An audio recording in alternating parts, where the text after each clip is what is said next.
Sendok itu berhenti di udara, tepat saat suara kursi berdecit pelan di ujung meja.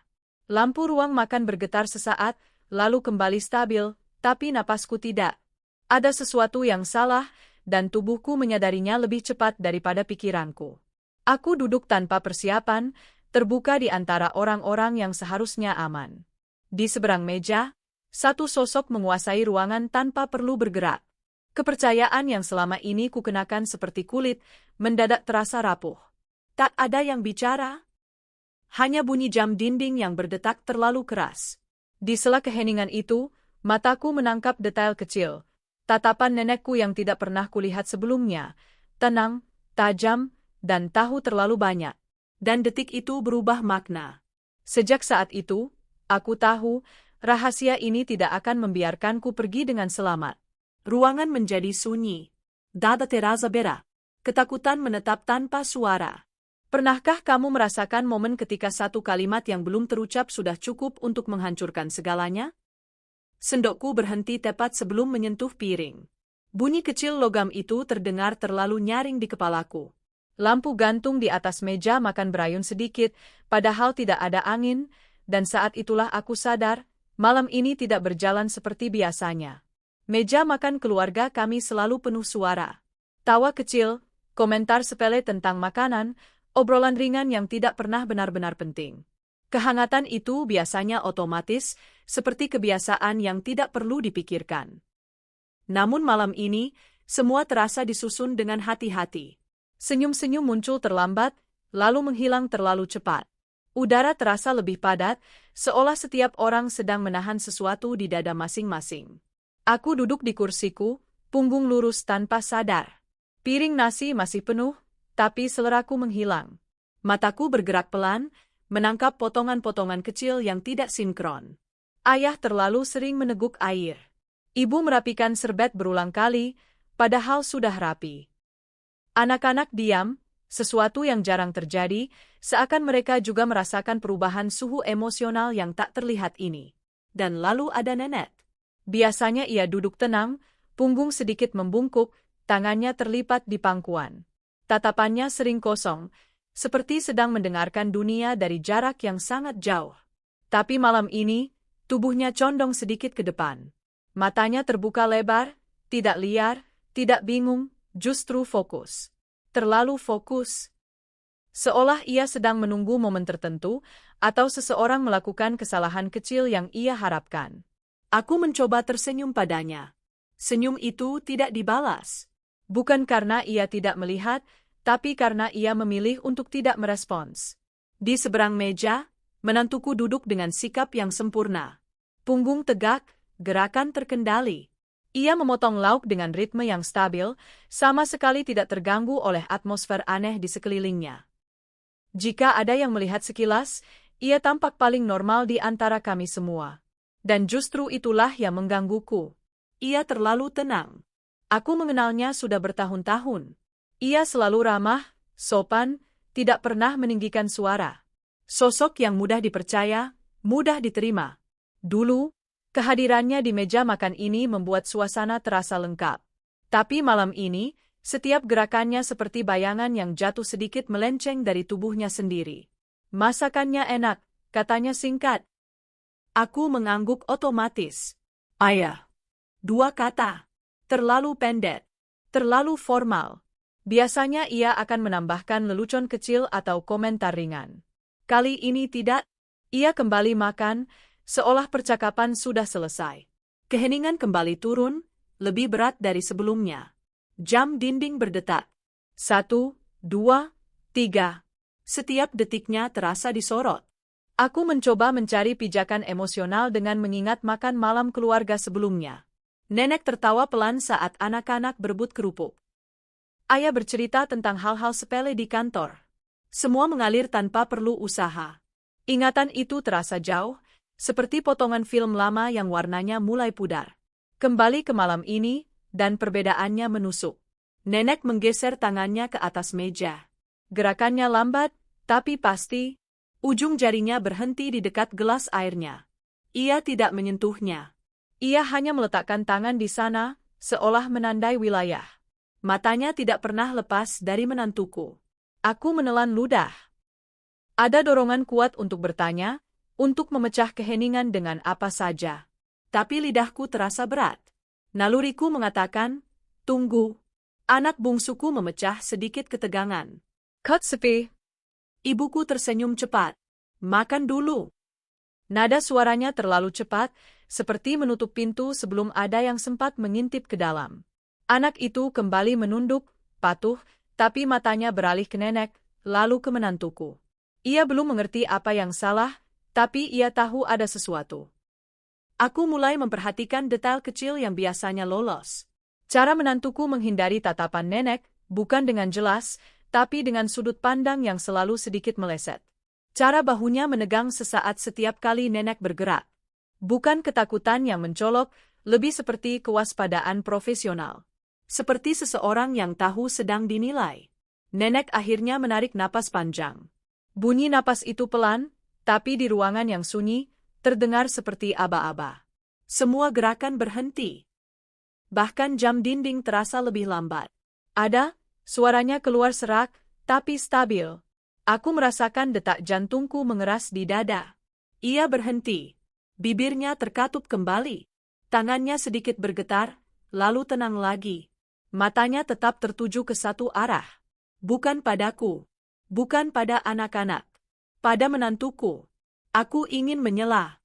Ingin berkata apa saja agar ia tidak melanjutkan. Refleks bodoh untuk menjaga keseimbangan semu yang masih tersisa. Tapi aku juga ingin mendengar. Dua keinginan itu saling bertabrakan, membuat tubuhku kaku. Menantuku tersenyum tipis. Odo, Nek. Nada suaranya lembut. Hampir menenangkan. Tapi aku menangkap sesuatu di baliknya, bukan emosi, melainkan perhitungan. Senyum yang diberikan karena situasi menuntutnya, bukan karena perasaan. Nenek tidak langsung menjawab. Ia menunduk, menatap meja kayu yang penuh bekas goresan lama. Sejarah keluarga kami tertulis di sana, dalam bentuk luka-luka kecil yang tak pernah diperbaiki. Lalu ia mengangkat wajahnya lagi. Ada yang perlu, katanya pelan. Sekali lagi, ia berhenti. Keheningan kali ini berbeda. Bukan canggung, tapi tegang. Seperti tali yang ditarik perlahan, mendekati batas putus. Aku merasakan sesuatu runtuh di dalam diriku, rasa aman yang selama ini kuanggap permanen. Aku sadar, pada detik itu, bahwa apapun yang akan diucapkan nenek tidak akan bisa ditarik kembali. Dan aku juga sadar, mungkin, bahwa ia sudah menahan kata-kata itu terlalu lama. Tangannya mengepal sedikit. Matanya berkedip sekali. Kalimat itu tidak pernah selesai. Namun keheningan setelahnya jauh lebih berbahaya daripada kata apapun yang bisa ia ucapkan. Aku terbangun sebelum alarm berbunyi. Bukan karena mimpi buruk, tapi karena perasaan seolah ada yang berdiri terlalu dekat. Rumah masih gelap. Jam di ponsel menunjukkan pukul 4 lebih sedikit. Sunyi, tapi bukan sunyi yang menenangkan. Kalimat nenek yang tak selesai terus berputar di kepalaku. Ada yang perlu? Lalu berhenti. Seperti pintu yang dibiarkan terbuka setengah, cukup untuk membuat angin dingin masuk. Aku berbaring menatap langit-langit, mencoba memaksa logika bekerja. Nenek sudah tua? Bisa saja ia lupa kata berikutnya. Bisa saja aku terlalu sensitif. Tapi tubuhku tidak menerima penjelasan itu. Jantungku berdetak dengan ritme yang tidak biasa, seolah sedang bersiap. Pagi datang perlahan. Cahaya matahari menyelinap melalui celah gorden, membentuk garis-garis tipis di lantai. Rumah ini sama seperti kemarin. Sofa di tempatnya. Foto keluarga tergantung rapi. Bau kopi dari dapur mulai tercium. Semua tampak normal. Dan justru itu yang membuatku gelisah. Aku mulai mengingat hal-hal kecil tentang menantuku. Bukan peristiwa besar. Bukan konflik. Justru kebalikannya. Hal-hal yang dulu terasa terlalu halus untuk dipermasalahkan. Cara ia selalu tahu kapan harus datang dan pergi. Cara ia jarang meninggalkan barang pribadinya sembarangan. Cara ia mendengarkan lebih banyak daripada berbicara, tapi selalu tahu apa yang sedang terjadi di rumah ini. Dulu, aku menganggapnya sebagai kedewasaan. Sekarang, ingatan itu berubah warna. Di dapur, Nenek sudah duduk di kursinya. Punggungnya sedikit membungkuk, tangan memegang cangkir teh hangat. Ia tidak menatapku saat aku masuk. Matanya tertuju ke jendela, ke halaman belakang yang masih basah oleh embun. "Kamu bangun cepat," katanya pelan. "Ayah," jawabku. Aku duduk di seberangnya. "Ada jeda." Panjang. Aku menunggu ia melanjutkan pembicaraan semalam. Ia tidak. Tangannya bergerak sedikit, memutar cangkir searah jarum jam, lalu berhenti. Gerakan yang tampak sepele, tapi entah kenapa terasa seperti isyarat. Seolah ia sedang mengatakan sesuatu tanpa suara. "Neh," aku mulai, lalu berhenti sendiri. Ia akhirnya menoleh. Tatapannya lembut, tapi waspada. Ada sesuatu di sana yang tidak ingin ia ucapkan. "Makan dulu," katanya. Dua kata yang sama seperti ibuku semalam. Pola kecil yang mulai terasa disengaja. Siang hari, rumah terasa lebih ramai. Anak-anak berlarian. Televisi menyala dengan volume rendah. Menantuku keluar masuk rumah, sibuk dengan ponselnya. Ia tersenyum saat berpapasan denganku. Senyum yang tepat. Tidak berlebihan. Tidak kurang. Aku membalasnya, tapi mataku mengamati detail yang dulu tak pernah kupedulikan. Ia selalu berjalan tanpa suara. Langkahnya ringan. Pintu yang dibukanya jarang berbunyi. Ia menutupnya perlahan, seperti tidak ingin meninggalkan jejak keberadaan. Ketika berbicara dengan anak-anak, nadanya hangat. Tapi ada jarak yang tak terlihat. Seperti seseorang yang memainkan peran dengan sempurna. Aku menegur diriku sendiri. Ini berlebihan. Aku lelah. Aku terpengaruh oleh satu kalimat nenek yang bahkan tidak selesai. Namun setiap kali aku mencoba kembali ke rutinitas, ada sensasi diawasi dari sudut ruangan. Bukan tatapan nyata, tapi tekanan di tengkuk, seperti bayangan yang tidak pernah sepenuhnya pergi. Sore hari, aku membersihkan lemari kecil di ruang tamu. Alasan yang kuambil untuk berada sendirian. Aku membuka laci-laci lama, menemukan barang-barang yang jarang disentuh. Kunci cadangan. Buku catatan kosong. Pulpen yang tintanya hampir habis. Tidak ada yang aneh. Sampai aku menemukan sesuatu yang bukan milikku. Sebuah catatan kecil, terlipat rapi. Kertasnya agak kusam, seolah sudah lama disimpan. Aku membukanya perlahan. Tidak ada tulisan. Hanya satu tanda kecil, seperti goresan kuku, membentuk garis pendek. Tidak bermakna. Tapi aku yakin, aku tidak pernah menyimpannya. Langkah kaki terdengar di belakangku. Aku menutup catatan itu cepat-cepat dan memasukkannya ke saku. Menantuku berdiri di ambang pintu. "Cari sesuatu?" tanyanya. "Enggak," jawabku terlalu cepat. Ia mengangguk. "Kalau butuh bantuan, bilang saja." Nada suaranya netral. Tidak ada tekanan. Tidak ada ancaman. Tapi aku merasakan keringat dingin di telapak tanganku. Setelah ia pergi, aku duduk di lantai, punggung bersandar ke sofa. Napasku pendek-pendek. Aku mencoba menertawakan diriku sendiri, tapi suara itu tidak keluar. Malam kembali datang. Lampu-lampu dinyalakan lebih awal. Nenek duduk di kursinya, menonton televisi tanpa benar-benar memperhatikan. Aku duduk di dekatnya. Kami tidak bicara. Tapi saat iklan muncul dan suara televisi mengecil, ia menggeser tangannya pelan, menyentuh pergelangan tanganku. Sentuhan itu ringan. Hampir tidak terasa. Tapi cukup untuk membuatku menoleh. "Hati-hati," katanya sangat pelan. Hanya itu. Aku ingin bertanya. Ingin memaksanya menjelaskan. Tapi ia sudah melepaskan tangannya dan kembali menatap layar. Wajahnya tenang, seolah tidak baru saja menjatuhkan beban besar ke pundakku. Malam itu, aku tidak langsung tidur. Aku berbaring mendengarkan suara rumah. Kipas angin. Pipa air. Langkah kaki samar dari kamar sebelah. Setiap suara terasa diperbesar. Aku memikirkan catatan kecil di sakuku. Aku mengeluarkannya, membukanya lagi di bawah cahaya lampu tidur. Goresan itu masih ada. Garis pendek yang tidak berarti apa-apa. Atau mungkin berarti terlalu banyak. Aku menyelipkan catatan itu di dalam buku lama, berharap besok aku bisa melupakannya. Tapi sebelum mematikan lampu, Aku menyadari sesuatu yang membuat tubuhku membeku. Laci lemari kecil di ruang tamu biasanya selalu terkunci. Dan hari ini, laci itu terbuka dengan mudah. Aku memejamkan mata, tapi rasa aman tidak kembali. Keheningan malam ini terasa seperti menahan napas, menunggu sesuatu yang belum berani menampakkan diri. Aku mulai takut pada hal-hal kecil. Pada bunyi kunci yang diputar terlalu pelan. Pada langkah kaki yang berhenti tepat di depan pintu kamar. Pada jeda sepersekian detik sebelum seseorang menjawab namaku. Ketakutan itu tidak datang sebagai ledakan, melainkan merembes, perlahan, sampai memenuhi ruang di kepalaku. Pagi-pagi sekali, aku menemukan pintu belakang tidak terkunci. Tidak terbuka. Tidak rusak. Hanya tidak terkunci. Aku berdiri lama di sana, memegang gagang pintu yang dingin, mencoba mengingat apakah aku yang lupa menguncinya semalam. Logik haka berkata ayah. Naluriku berkata tidak. Aku menutup pintu itu kembali. Mengensinia. 2 kali. Di meja makan, suasana semakin membeku. Bukan lagi canggung, tapi menjauh. Ayah membaca koran tanpa benar-benar membaca. Ibu sibuk di dapur lebih lama dari biasanya. Anak-anak makan cepat lalu pergi.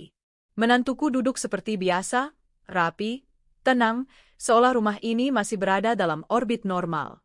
Aku mengamatinya dari balik cangkir kopi, mencari retakan yang mungkin ada. Tidak kutemukan apapun. Justru itu yang membuatku lelah. Pasanganku mulai bertanya kenapa aku sering melamun. Kenapa aku terlihat mudah tersinggung. Aku ingin menjawab jujur, tapi setiap kali aku membuka mulut, kata-katanya terasa tidak masuk akal. Bagaimana aku bisa mengatakan bahwa aku curiga pada orang yang selama ini kami percayai? Bahwa nenek memberi peringatan tanpa penjelasan? Aku memilih diam. Dan diam itu menciptakan jarak. Kamu kenapa, sih? Tanyanya suatu malam. Enggak apa-apa, jawabku. Ia menatapku lama. Kamu jadi beda. Aku tahu. Aku juga merasakannya. Malam-malamku dipenuhi ingatan lama yang tiba-tiba terasa asing. Percakapan singkat dengan menantuku bertahun lalu. Tatapannya saat mendengar cerita keluarga. Cara ia selalu ingat detail kecil tentang kebiasaan kami. Dulu itu membuatku merasa dihargai. Sekarang, aku bertanya-tanya, sejak kapan ia mengamati? Nenek semakin sering diam di dekatku. Tidak menasihati. Tidak memperingatkan secara langsung. Hanya hadir. Duduk di kursi yang sama. Menyentuh lenganku sebentar, lalu menarik diri. Seperti penjaga yang tidak boleh terlihat mencolok. Suatu sore, aku memberanikan diri bertanya pelan. Nek, dulu ada kejadian apa? Ia menatapku lama, lalu menggeleng. Tidak semua hal perlu diingat. Jawaban itu tidak menenangkan. Justru sebaliknya. Tekanan di dadaku semakin berat. Aku mulai ragu pada ingatanku sendiri. Mungkin aku mengada-ada. Mungkin ini hanya kecemasan yang tidak beralasan. Tapi lalu aku menemukan pola-pola kecil yang tidak bisa dihapus begitu saja.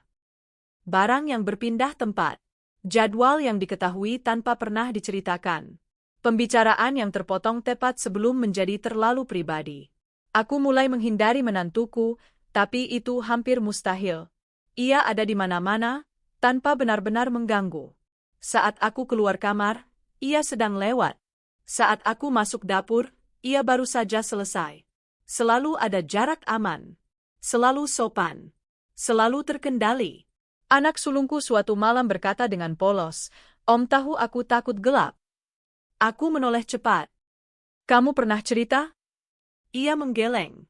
Enggak. Tapi Om bilang lampunya jangan dimatikan. Aku tersenyum kaku. Mengesap rambutnya. Anak itu tidak melihat kegelisahan di mataku.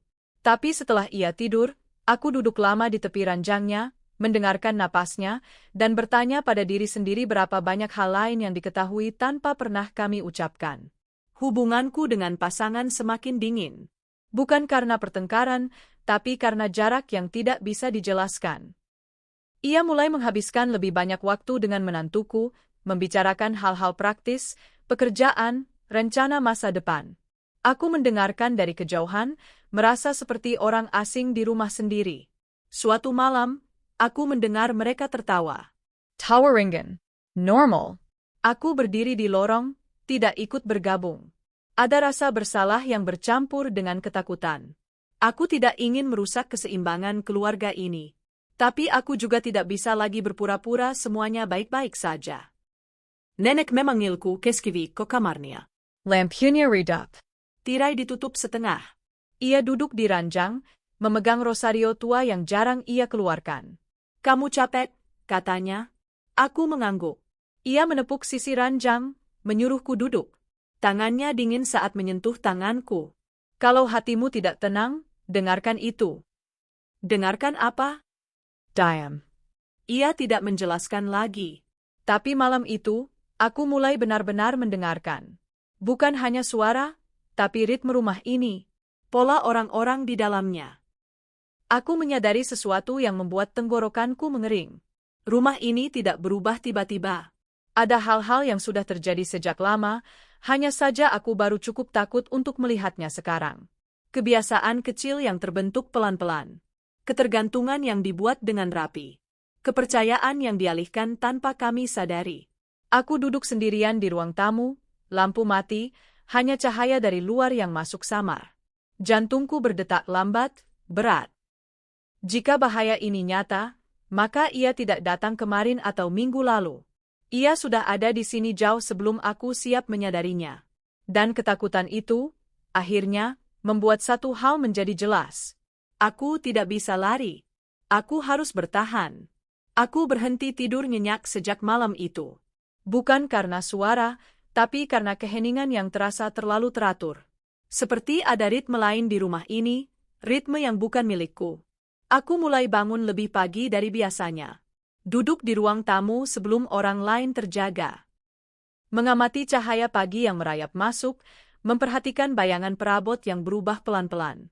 Dari situ aku mulai mencatat, bukan di kertas, tapi di kepalaku. Jam berapa siapa keluar kamar? Pintu mana yang dibuka lebih dulu? Langkah siapa yang paling senyap? Rumah ini berubah fungsi. Bukan lagi tempat beristirahat, tapi medan yang harus kupahami. Setiap ruangan punya sudut buta. Setiap lorong punya gema sendiri. Aku belajar berdiri di tempat tertentu untuk mendengar percakapan tanpa terlihat. Aku belajar membedakan langkah anak-anak dengan langkah orang dewasa. Dan aku belajar satu hal penting. Langkah menantuku hampir tidak pernah tergesa. Ia selalu datang tepat waktu. Selalu pergi dengan alasan yang masuk akal. Jika ia terlambat, ia punya penjelasan yang tidak bertele-tele. Jika ia terlalu cepat, ia menyebutnya kebetulan. Semua rapi. Semua bersih.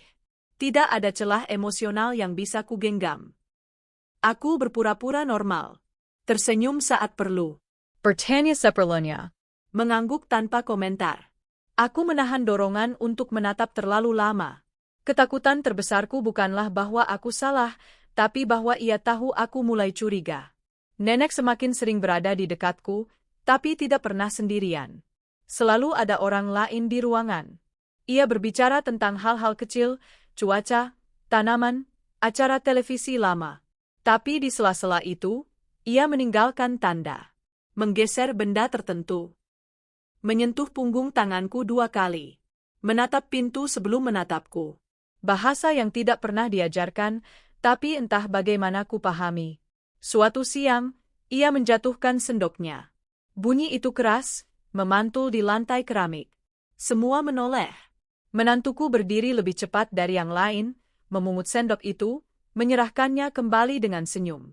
Hati-hati, katanya. Nenek tidak mengambil sendok itu. Ia menatapnya sebentar, lalu berkata pelan, tidak semua yang jatuh perlu diambil. Kalimat itu terdengar seperti gumaman orang tua. Tapi matanya bertahan terlalu lama di wajah menantuku. Ia mengangguk singkat, lalu kembali duduk. Wajahnya tetap tenang. Terlalu tenang. Malam-malam menjadi waktu terpanjang. Aku mendengarkan suara rumah bernapas. Pipa air. Kulkas yang berdengung. Angin yang menggeser tirai. Aku tahu jam berapa menantuku biasanya ke dapur. Aku tahu berapa lama ia berdiri di sana. Aku tahu ia jarang menyalakan lampu penuh. Ia lebih suka cahaya redup. Efficient. Aman. Aku mulai memindahkan barang-barang kecil. Kunci cadangan. Buku catatan. Aku ingin melihat apakah ada yang menyadarinya. Hari pertama, tidak ada reaksi. Hari kedua, aku menemukan kunci itu kembali ke tempat semula, lebih rapi dari sebelumnya. Jantung berdegup. Pesan itu jelas. Aku berhenti memindahkan apapun. Anak-anak menjadi pusat kewaspadaanku. Aku memastikan mereka selalu berada di dekatku atau nenek. Aku memperhatikan cara menantuku berbicara pada mereka. Tidak ada yang salah. Justru terlalu benar. Nada suaranya selalu tepat, tidak pernah meninggi, tidak pernah terlalu lembut. Seperti seseorang yang tahu persis batas aman. Kamu jangan pulang sore, katanya pada anak sulungku. Nanti capek. Aku menoleh.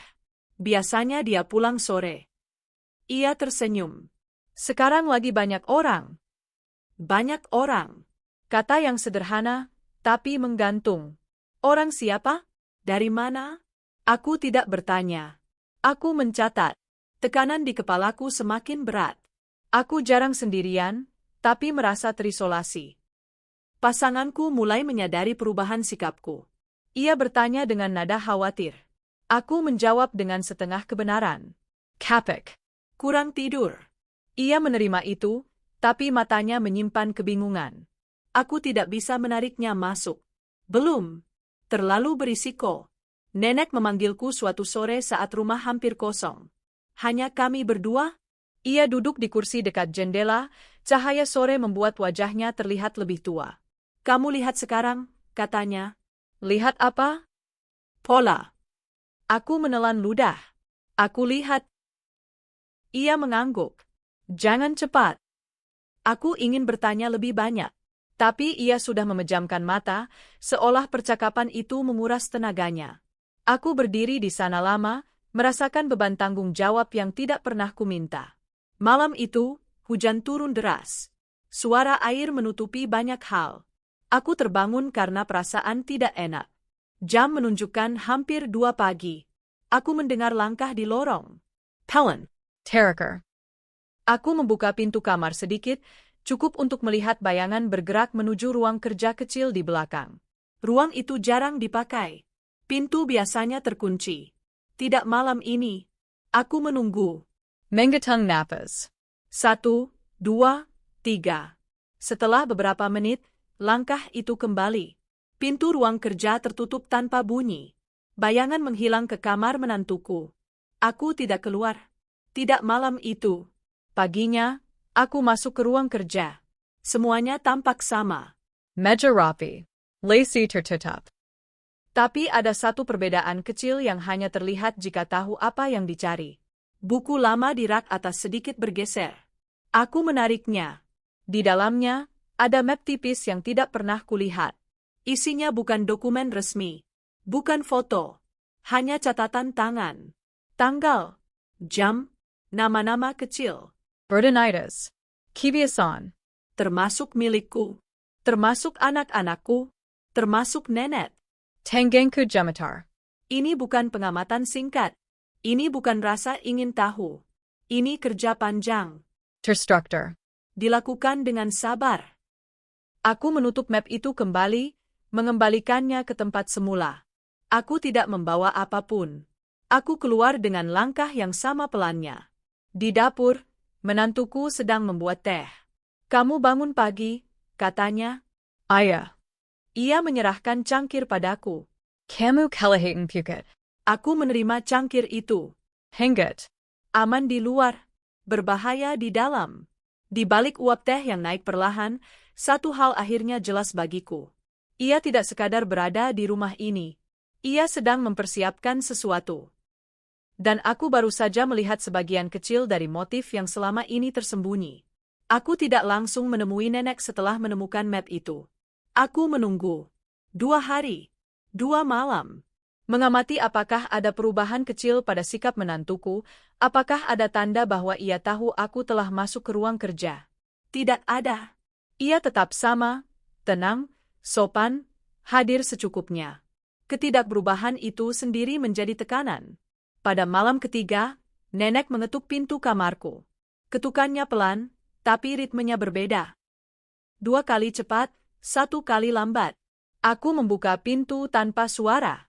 Ia masuk, menutupnya perlahan, lalu berdiri di dekat jendela, membelakangi lorong. Kamu sudah lihat, katanya tanpa menoleh. Aku tidak bertanya bagaimana ia tahu. Aku hanya mengangguk. Ia menarik napas panjang. Sekarang dengarkan aku. Kami duduk di lantai, punggung bersandar keranjang. Lampu dimatikan. Hanya cahaya dari luar yang masuk tipis. Untuk pertama kalinya sejak semua ini dimulai, nenek berbicara tanpa isyarat, tanpa jeda yang menipu. Dia bukan datang karena cinta, katanya pelan. Dia datang karena rumah ini. Kata-kata itu jatuh berat. Rumah ini. Bukan kami.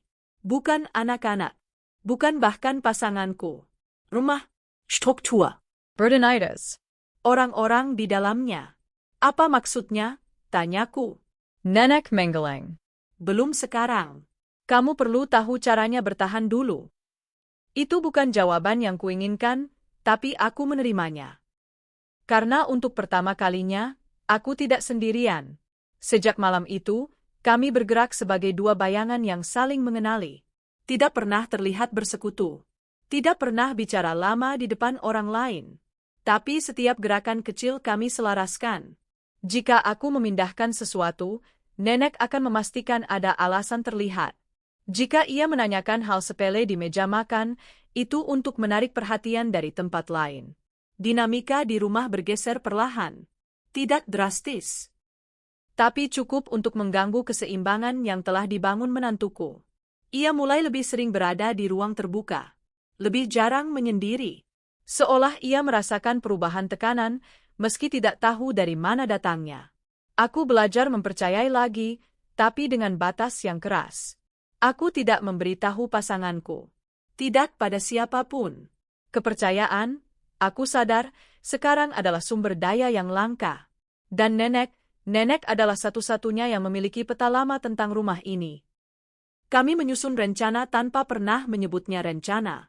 Targetnya sederhana, membuatnya tergelincir.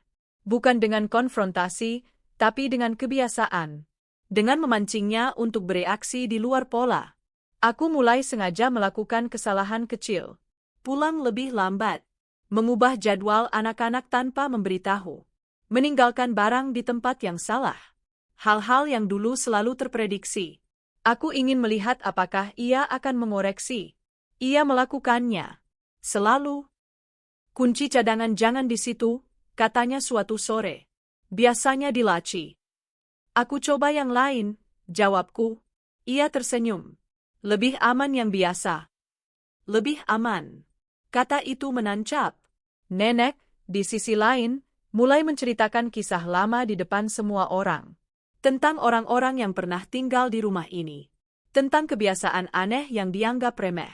Tentang seseorang yang terlalu ingin tahu dan akhirnya tidak pernah benar-benar pergi. Cerita-cerita itu terdengar seperti nostalgia. Tapi matanya selalu mengarah ke satu orang. Menantuku mendengarkan dengan sopan. Sesekali menggengak. Tapi rahangnya mengeras setiap kali nenek menyebut kata, mengamati. Aku tahu kami bermain api.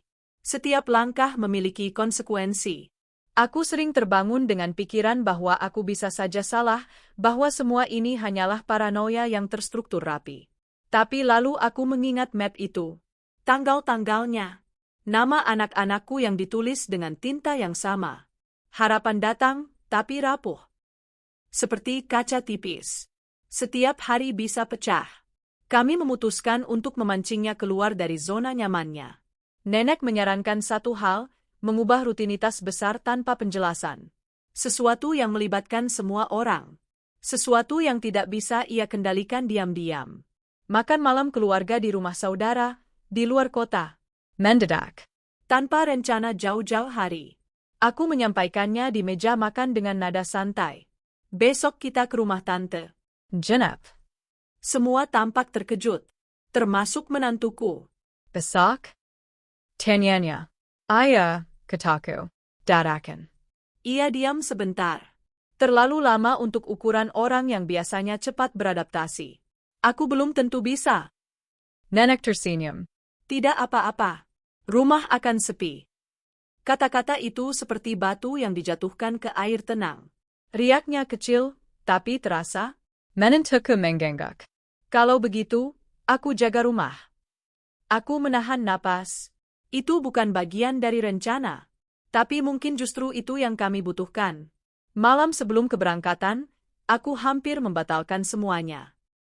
Ketakutan datang dalam gelombang. Bagaimana jika ia menyadari permainan ini?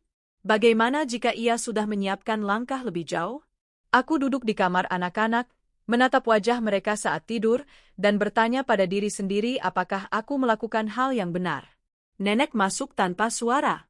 Ia berdiri lama, lalu berkata, "Waktu tidak menunggu." Aku mengangguk. Tanganku gemetar, tapi keputusanku mengeras. Pagi itu, saat kami bersiap berangkat, aku melihat menantuku berdiri di ruang tamu, memeriksa kunci, jendela, alarm. Terlalu teliti. Seolah ia sedang menyiapkan panggung, bukan menjaga rumah. "Kalian hati-hati," katanya. "Kamu juga?" jawabku.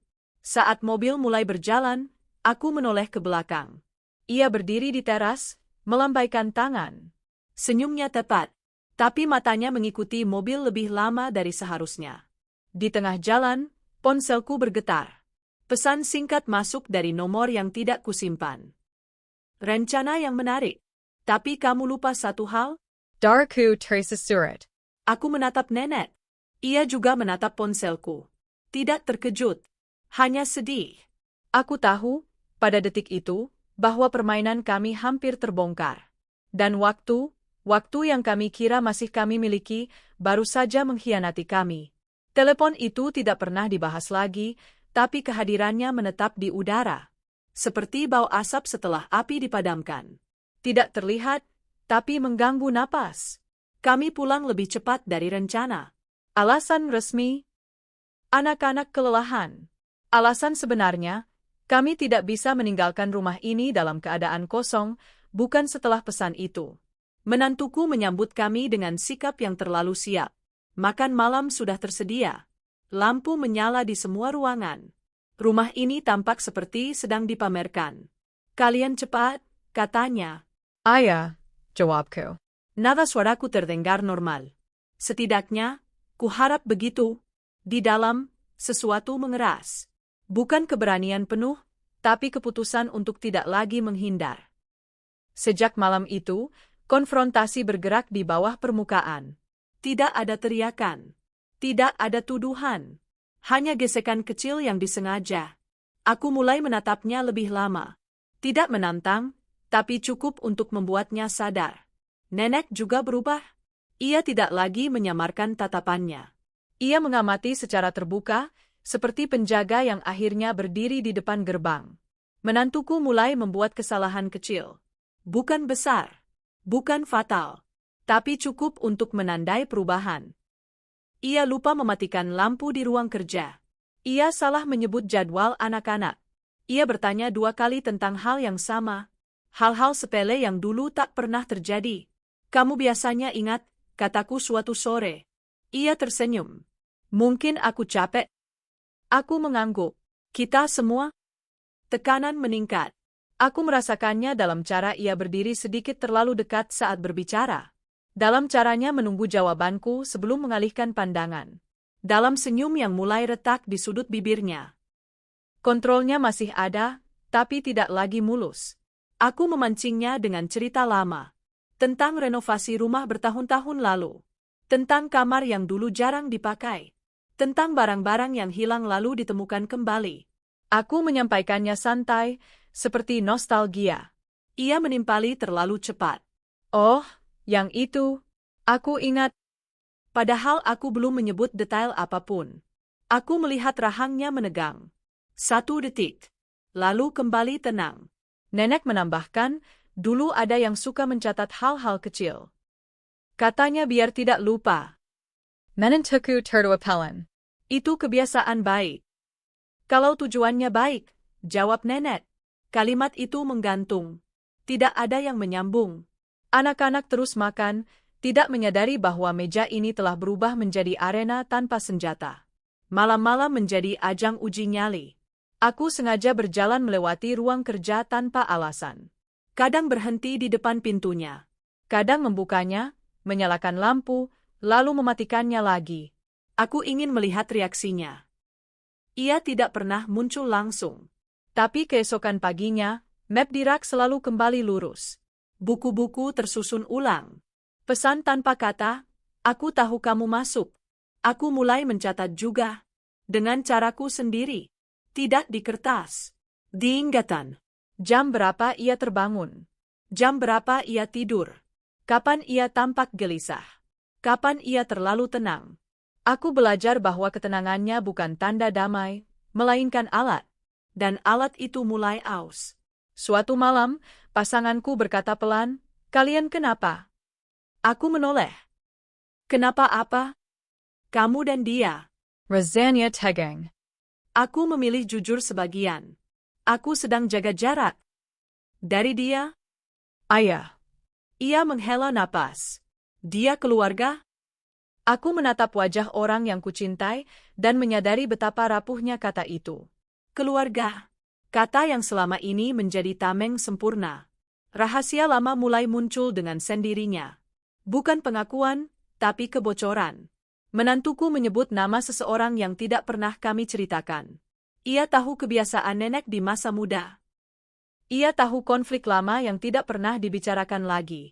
Setiap kali aku bertanya dari mana ia tahu, jawabannya selalu sama. Cerita lama. Dari siapa? Ia tidak pernah bilang. Ketegangan mencapai titik baru ketika nenek sakit ringan. Tidak parah, tapi cukup untuk membuat semua orang berkumpul di kamarnya. Menantuku berdiri di ambang pintu, mengamati lebih dari membantu. Aku melihat matanya menyapu ruangan, menghitung posisi, jarak, kemungkinan. Nenek butuh istirahat, kataku. Aku cuma mau pastikan, jawabnya. Nenek membuka mata. Menatapnya lurus. Aku baik-baik saja. Nada suaranya tegas. Tidak gemetar. Aku melihat sesuatu di wajah menantuku, kejutan kecil. Ia tidak menyangka akan dihadapi secara langsung. Itu kesalahan berikutnya. Setelah itu, ia mulai bertanya lebih banyak. Terlalu banyak. Tentang rencana kami. Tentang jadwal. Tentang siapa bertemu siapa. Aku menjawab dengan kabur. Nenek menjawab dengan cerita lain. Kami tidak lagi berusaha menyenangkan. Suatu sore, aku sengaja meninggalkan ponselku di meja ruang tamu. Layar menyala. Notifikasi palsu muncul, nama yang kukenal, tapi pesan yang tidak berarti. Aku pergi ke dapur, menghitung langkah. Mendengar kursi bergeser. Aku kembali dan melihatnya berdiri terlalu dekat dengan ponsel itu. Cari aku, tanyaku. Ia terkejut. Tidak banyak, tapi cukup. Tidak, katanya cepat. Kupikir ini punyaku. Aku mengambil ponsel itu. Bukan. Ia tersenyum, tapi matanya gelap. Maaf. Itu pertama kalinya aku melihatnya kehilangan ritme. Malam itu, aku menemukan sesuatu yang baru di ruang kerja. Bukan map. Bukan catatan, tapi bekas. Debu yang tergeser. Laci yang ditutup terlalu keras. Seseorang telah mencari sesuatu, bukan menata. Aku menyampaikan temuan itu pada nenek tanpa kata-kata. Hanya tatapan. Ia mengangguk pelan. Wajahnya tidak lagi ragu. Dia mulai panik, katanya. Aku mengangguk. Kita harus hati-hati. Tidak, jawabnya. Kita harus siap. Keesokan harinya, menantuku mengajakku bicara. Di ruang tamu.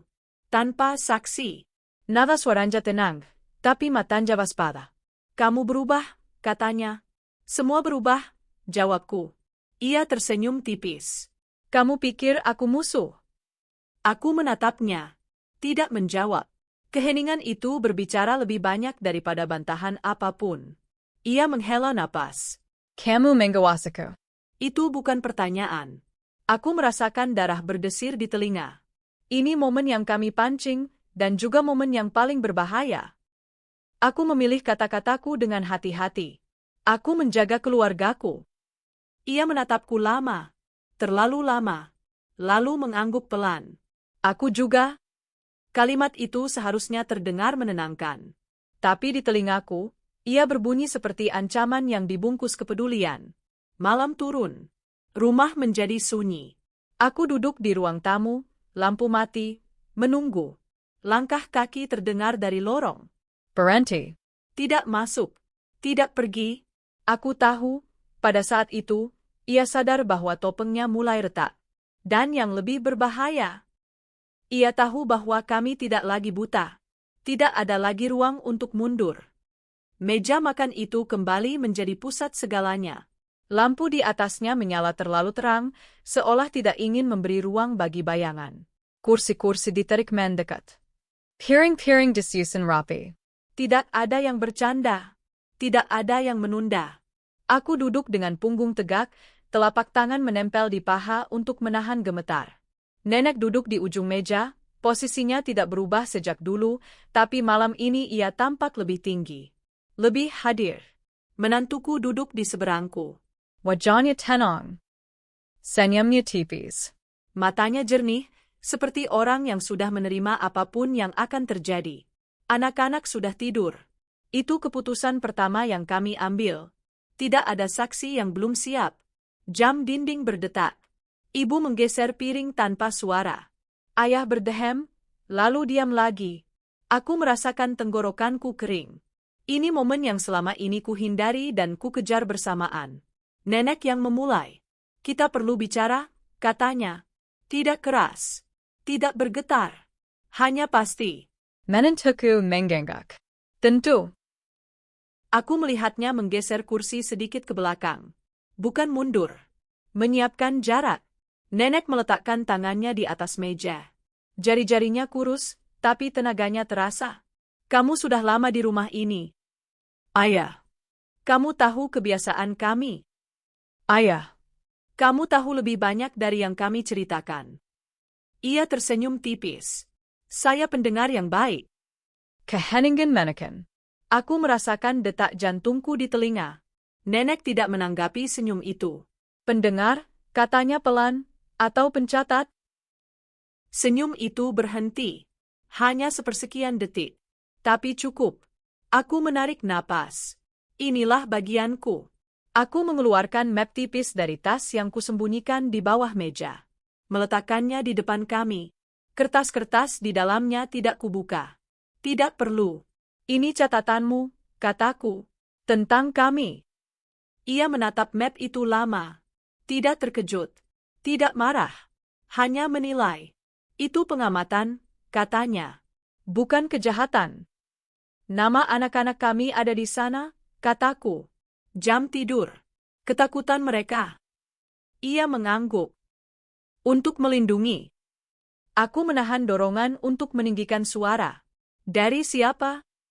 Ia tidak langsung menjawab. Matanya deralih keskivi konenek. Nenek tersenyum tipis. Dari dirimu sendiri.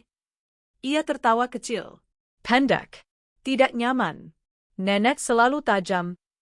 Karena aku pernah melihat ini sebelumnya, jawab nenek. Orang yang datang bukan untuk tinggal, tapi untuk menguasai. Ayah mengangkat kepala. Apa maksudmu? Nenek meneli padanya. Rumah ini bukan sekadar bangunan. Ia punya sejarah. Orang-orang di dalamnya punya pola. Ada yang tertarik pada itu. Menantuku menyela, suaranya tetap tenang.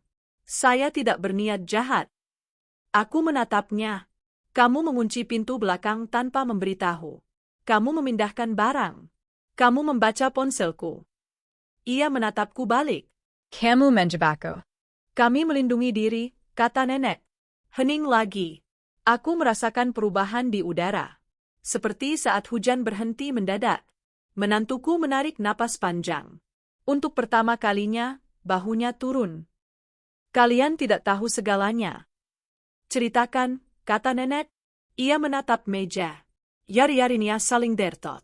Saya dibesarkan di rumah yang tidak pernah aman. Saya belajar membaca orang sebelum mereka menyakiti saya. Dan kami, tanyaku. Kalian nyaman, katanya. Terlalu terbuka. Ibu menggeleng pelan. Itu bukan alasan. Ia mengangguk. Bukan. Tapi itu motif. Aku merasakan campuran marah dan kasihan yang memusingkan. Kamu tidak punya hak. Benar, katanya. Dan saya sudah terlalu jauh. Kejujuran itu tidak melegakan. Justru membuat semuanya lebih nyata. Nenek berdiri. Perlahan. Tanpa bantuan. Kamu akan pergi. Ia menoleh. Sekarang? Sekarang, jawab nenek. Atau kami yang pergi lebih dulu ke tempat lain. Ayah menatapku. Aku mengangguk. Keputusan itu pahit, tapi jelas. Keadilan tidak selalu berarti hukuman keras. Kadang berarti memutuskan siklus. Menantuku menatap satu persatu wajah kami. Lalu tersenyum kecil. Kalian berani? Aku menjawab, kami terpaksa. Ia berdiri. Mengambil jaket yang sudah disiapkan. Seperti ia tahu ini akan terjadi. Di ambang pintu, ia berhenti. Jaga anak-anak, katanya. Kami selalu, jawabku. Pintu tertutup. Tidak dibanting. Tidak dikunci dari luar. Hanya ditutup. Kami tidak langsung bergerak. Tidak ada yang bicara. Nenek duduk kembali, napasnya berat. Aku menyadari betapa lelahnya ia menahan semua ini. Apa sudah selesai? Tanya ibu pelan. Nenek menatap meja. Tidak ada yang benar-benar selesai. Aku menatap map itu. Kertas-kertas di dalamnya terasa lebih berat sekarang. Bukti sudah cukup, tapi konsekuensi belum terlihat. Di luar, suara motor menjauh. Aku tidak tahu kemana ia pergi. Aku tidak tahu apakah ia akan kembali. Aku tidak tahu apa yang akan ia lakukan dengan pengetahuan yang sudah ia kumpulkan. Aku hanya tahu satu hal, kebenaran telah diletakkan di meja yang sama, dan itu mengubah kami selamanya. Lampu dimatikan satu persatu. Jam dinding kembali berdetak normal. Setelah badai, keheningan datang. Tidak menenangkan. Hanya menunggu. Konsekuensi akhir belum menunjukkan wajahnya. Rumah ini tidak langsung terasa aman setelah pintu itu tertutup. Tidak ada kelegaan mendadak. Tidak ada napas panjang yang bebas. Yang ada hanya ruang kosong, seperti bekas benda berat yang baru saja dipindahkan, meninggalkan jejak di lantai dan ingatan. Hari-hari pertama berjalan pelan. Terlalu pelan. Kami berbicara seperlunya. Bergerak hati-hati, seolah suara keras bisa memanggil kembali sesuatu yang belum sepenuhnya pergi. Aku mendapati diriku masih terbangun tengah malam, mendengarkan rumah, memastikan setiap bunyi punya sumber yang jelas. Kulkas. Angin. Kucing tetangga. Aku mencocokkan suara dengan logika, satu persatu. Anak-anak bertanya pelan, Om kemana? Kembali ke rumahnya, jawabku. Itu rumah kita? Tanya yang kecil. Aku terdiam sejenak. Ini rumah kita. Jawaban itu terdengar sederhana, tapi aku harus meyakinkannya, dan diriku sendiri. Kami mulai menyusun ulang hal-hal kecil. Bukan karena perlu, tapi karena ingin. Gordon diganti. Rak buku dipindahkan. Kunci cadangan disimpan di tempat baru, dan semua orang tahu di mana. Transparansi menjadi kebiasaan yang sengaja dipelihara. Tidak ada lagi rahasia kecil yang dibiarkan menggantung. Nenek menjadi pusat gravitasi baru di rumah ini. Ia tidak berkata banyak. Tidak menasihati. Tapi kehadirannya menenangkan. Ia duduk di kursinya, menatap halaman, seolah memastikan dunia tetap berada pada tempatnya. Kadang aku duduk di dekatnya, tanpa bicara. Kami berbagi keheningan yang tidak menuntut apapun. Kamu baik? Tanyanya suatu sore. Aku mengangguk. Sedang belajar? Ia tersenyum tipis. Itu cukup.